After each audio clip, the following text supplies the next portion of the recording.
C'est lors de la Journée européenne des moulins et des patrimoines meuliers, le 26 juin 2022, que l'association Terroir 77 propose une promenade découverte sur ce thème dans un village de la vallée du Petit Morin.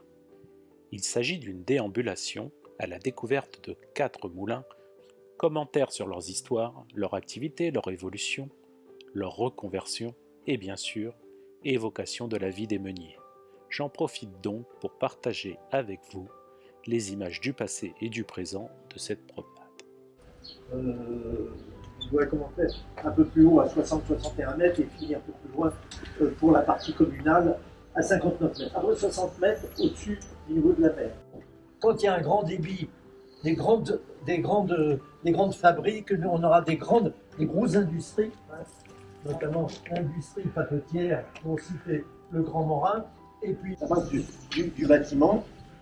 Lui-même, c'est un moulin qui vraiment remonte au XVIIe ou XVIIIe siècle. C'est juste avant la Révolution.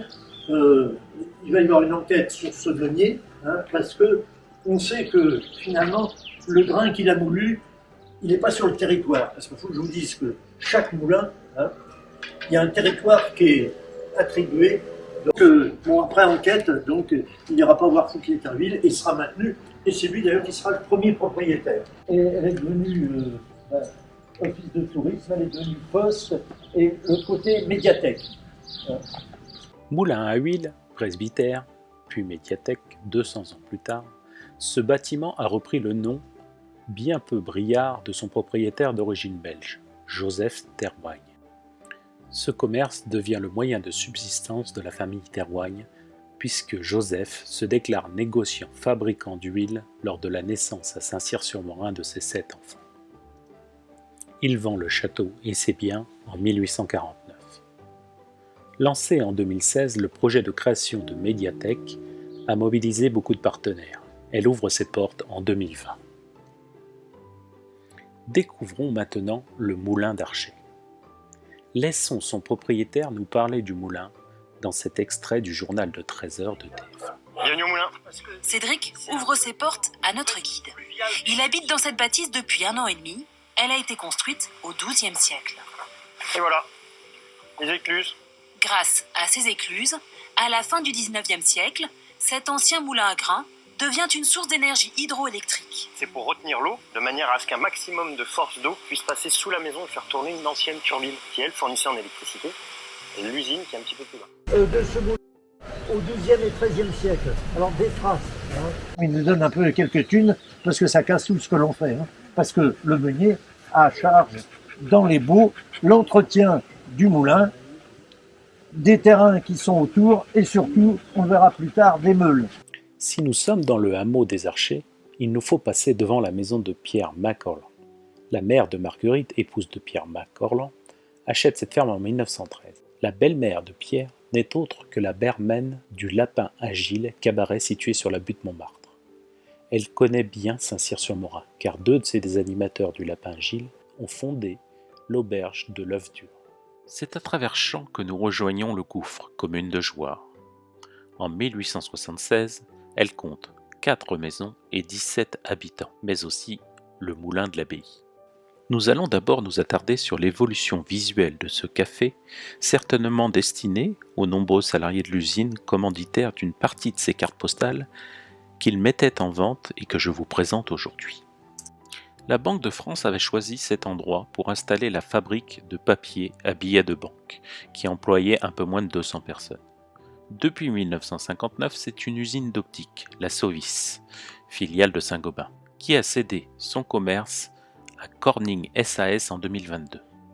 Le papier était fabriqué à la main, mais aussi avec des machines, appelées Dupont, du nom de son inventeur. Elle sera abandonnée après la guerre car l'occupation temporaire du village de Saint-Cyr-sur-Morin par les Allemands préoccupait la Banque de France, qui préféra transférer matériel et machines à Vic-le-Comte dans le Puy-de-Dôme en 1921. L'usine fermera définitivement ses portes en 1934. Elle emploie aujourd'hui une 40aine de personnes. Finalement de ces bâtiments qui ne sont pas sans rappeler un peu ceux de l'usine Meunier à Noisiel. Hein. Là encore, il y a l'emploi de la meulière d'une façon importante, pierre meulière, puisque les gisements principaux en Île-de-France se trouvent soit dans la vallée du Timorin, soit dans la vallée de la Marne. Hein. Quittons le gouffre et allons découvrir le lieu-dit Le Mont. Selon l'auteur de cette carte postale, il y aurait eu de la mousse près du pont, peut-être à cause de ce lavoir que nous voyons ici.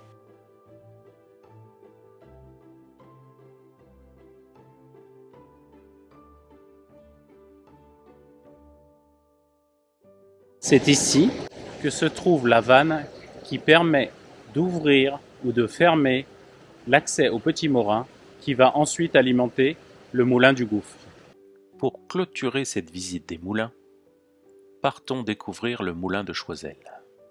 En 1592, ses propriétaires, les abbesses de Jouarre, font un bail de 9 ans à son meunier.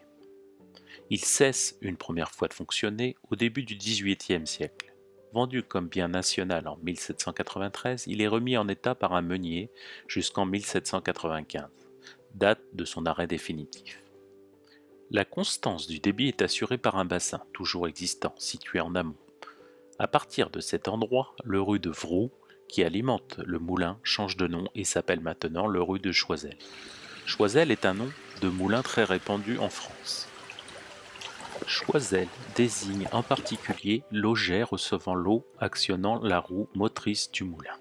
Ainsi s'achève cette vidéo. Je tiens tout particulièrement à remercier l'association Terroir 77 pour son accueil et je vous invite à découvrir leur programme de balade découverte au fil du Petit Morin. Vous trouverez le lien vers leur site internet dans la description de la vidéo.